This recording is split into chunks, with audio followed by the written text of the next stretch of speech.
২০২১ সালের ১৫ আগস্ট ফের আফগানিস্তানের ক্ষমতা দখল করে তালেবানরা। ক্ষমতা দখলের পর তালেবান নারীদের শিক্ষা ও চাকরির বিষয়ে কঠোর বিধিনিষেধ আরোপ করে। নারীদের বেশিরভাগ সরকারি চাকরিতে নিষিদ্ধ করে আর মেয়েদের পড়াশোনা ষষ্ঠ শ্রেণী পর্যন্ত সীমাবদ্ধ করে দেয়।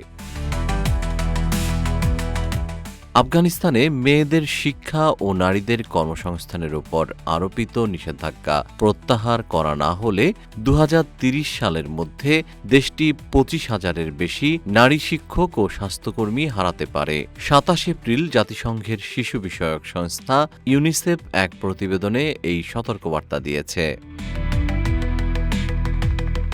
ইউনিসেফের প্রতিবেদনে বলা হয়েছে, এসব বিধিনিষেধের ফলে ইতিমধ্যে অন্তত ১০ লাখ কিশোরী ক্ষতিগ্রস্ত হয়েছে। পরিস্থিতির পরিবর্তন না হলে ২০৩০ সালের মধ্যে এই সংখ্যা দ্বিগুণ হতে পারে। প্রতিবেদন অনুযায়ী পেশাদার নারী শিক্ষক ও স্বাস্থ্যকর্মীর সংখ্যা আশঙ্কাজনক হারে কমছে। ২০৩০ সালের মধ্যে প্রায় ২০,০০০ নারী শিক্ষক এবং ৫,৪০০ স্বাস্থ্যকর্মী হ্রাস পেতে পারে, যা ২০২১ সালের তুলনায় দেশটির মোট কর্মী বাহিনীর প্রায় ২৫%।